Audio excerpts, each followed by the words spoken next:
Hello everyone, welcome back to another video. Today I'm going to be walking through how I made my track Amnesia with Robbie Rosen. If you guys haven't heard it, I'll play a short preview right now.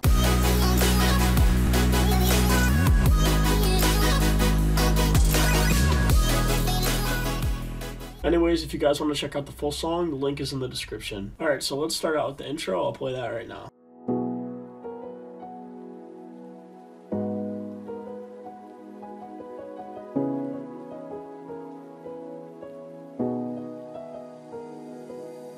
The intro, I just have this main piano playing.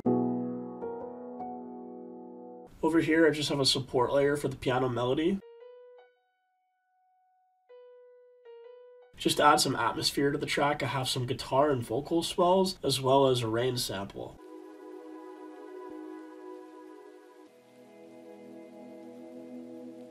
I also have some white noise transitions. Next, we have the first part of the break. Together, don't just go away like that. I do everything I can to forget, but I have this ambient pluck playing. I also introduced this new crash. Also in this first part of the break, I introduce a new pad. And I also have the vocal coming in as well. Years together, don't just go away like that. I do everything I can to forget. I actually don't have a lot going on here with the vocal. I have just some EQ, fresh air, delay, and reverb on the main vocal. And then I have this wide layer. I added some stereo enhancement just to fill up the stereo image a little bit more. Years together, don't just go away like that. Now let's move on to the second part of the break. Nothing ever works. I'm still filled with hurt. Wish my memory could be blurred. In this section of the break, I slowly start introducing some drums, including this bongo loop, shaker, and a snap.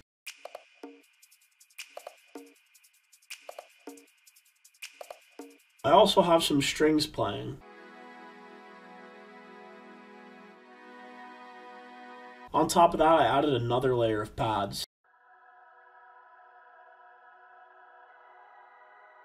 So for this sample right here, I rendered out each chord of the chord sequence and then reversed it. I also have each chord playing multiple times now to build up some rhythm.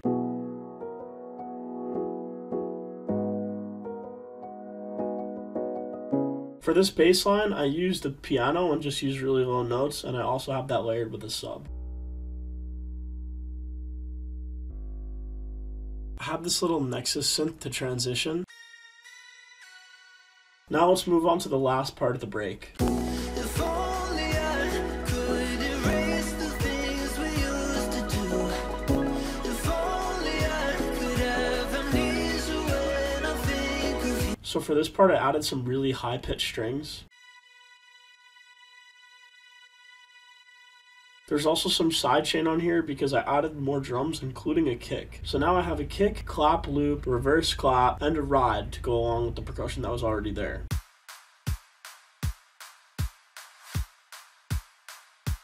I also added an arpeggiator, which has high pass, low pass, and reverb automations.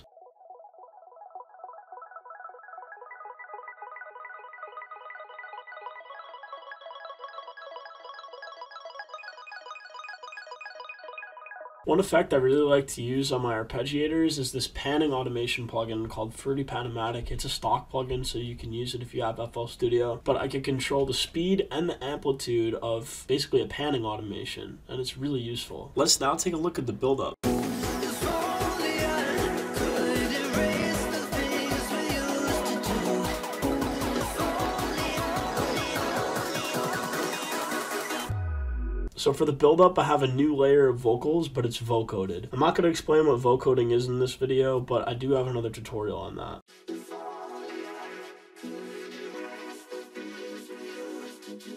So as far as the drums I'm adding, I have this hat. And this build-up percussion loop, which has high pass, low pass, and reverb automation.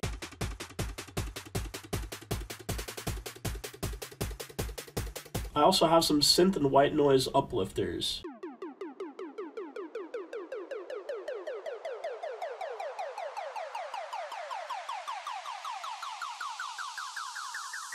This also has the same automation as before. For build-ups, generally, I like to have reverb automations, high pass and low pass automations to make the sound really far away and small before the drop hits. I also have this reverse cymbal and some downlifter samples to indicate that this is the build-up.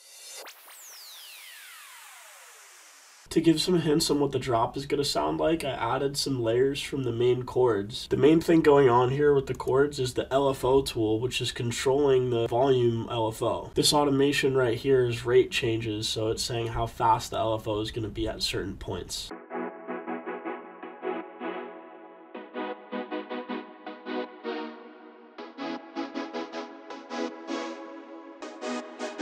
For this last part of the vocal, I actually had 4-man automation on this, but I rendered it out and then added the EQ. But basically what I did, I just cut up one small sample of the vocal and repeated it over and over again. If only. Just before the drop, I have this sub sample. Alright, let's move on to the drop.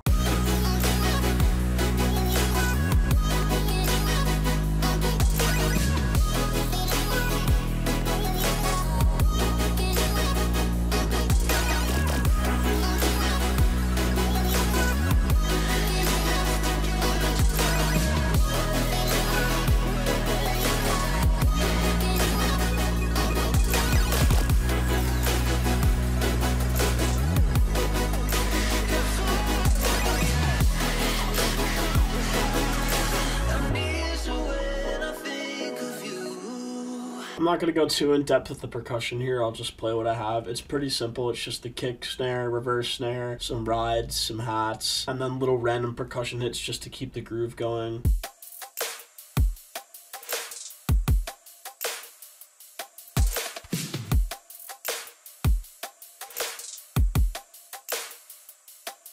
I also have lots of downlifters and uplifters to give the track a little bit more energy.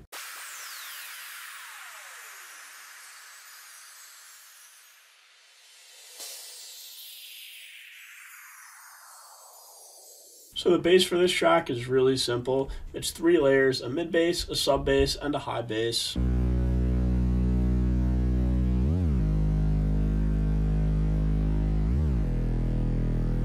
Next I have the chords. It's 3 layers and sounds like this.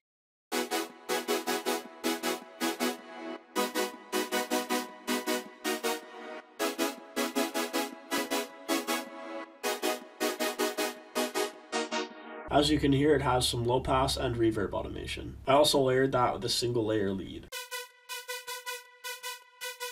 So let's also take a look at the bus processing that I have on the chords. At first I have some OTT, then EQ, then the LFO tool, then some reverb, then the fruity limiter for sidechain, and then more EQ. One of them is just to automate high pass and low pass automations. Down here I have a pad and an electric piano playing.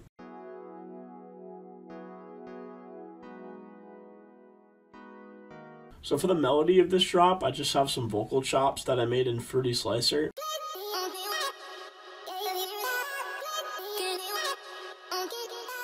There's a lot of effects on this one, so there's delay, reverb, some OTT, fresh air, then some EQ, then an LFO tool, then I have the fruity limiter for the kick sidechain, and then more EQ. So in the middle of the drop, I have some ambient vocals playing, but I distorted them, put a lot of reverb on them, and then also filtered them, and it sounds like this.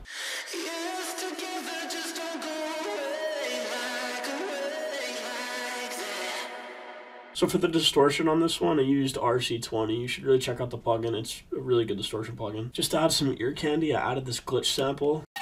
And I also have these dubstep growls. Another bit of ear candy, I have this really fast ARP.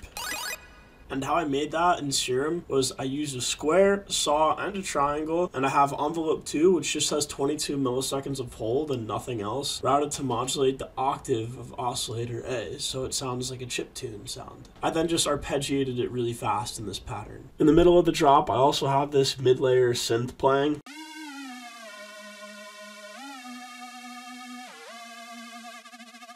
There's noise gate automation, and then there's also pitch fluctuation automation that I did in Serum. So for this last part of the drop, I did a neat little composition trick where I cut out the last 2 bars and then just had a really ambient piano playing as well as the vocal lead.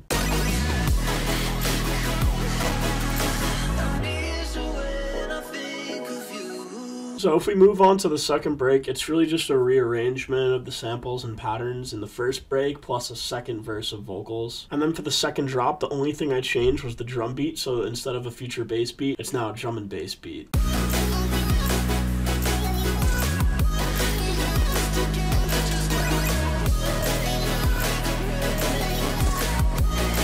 Thanks for watching. If you found this video interesting, make sure to leave a like and subscribe. Also, if you enjoyed the song, please be sure to check it out in the description below.